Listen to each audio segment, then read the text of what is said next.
assuming that the Senate version of the aid bill is actually the one that becomes law, and it probably will, I guess. What does that mean for you out there?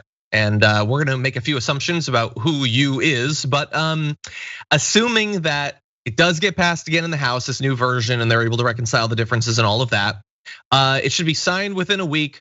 Electronic fund transfers should happen by March 22nd or so. Physical checks, if that's how you get your stimulus, assuming you'll get it, should go out by March 29th. So the money is coming. And look, it only took like months after the runoff elections.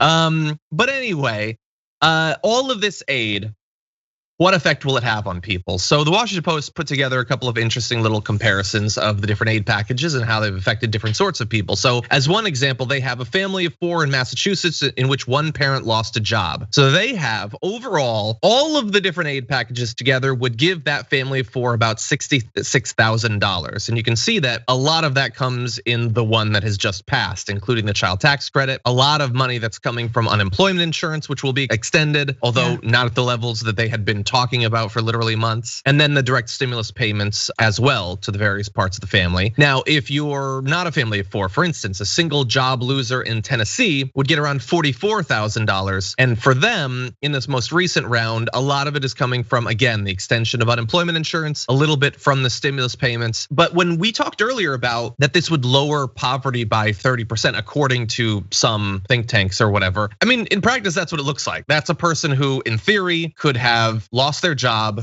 been kicked out of their apartment, and that's basically it. They've been left behind. Now, there's a lot of potential flaws to these comparisons. So for instance, what was their income like a year earlier when the stimulus evaluation is gonna be based off of? Yes. Have they already tapped out their unemployment going into this? Like, there's a lot of considerations like that, but these two comparisons, to whatever extent they're applicable to people watching this, it does show that things are bad, but they'd be a lot worse without these bills.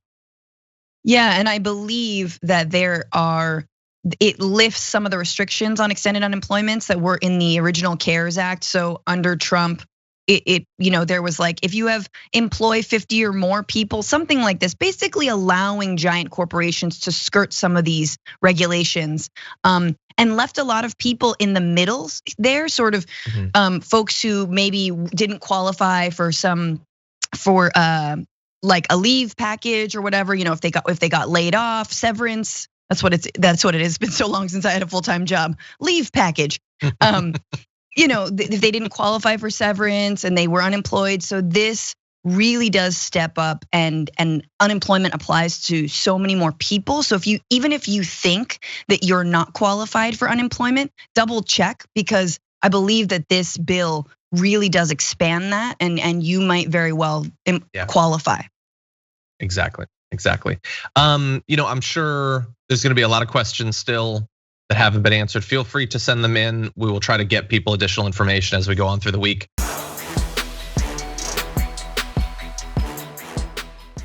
For more political news breakdowns, interviews, stories of activism, and me trying my hardest to care about the occasional big celebrity news story, subscribe to our YouTube channel at youtube.com/The Damage Report. And you can ring the bell wherever it is so you don't miss anything.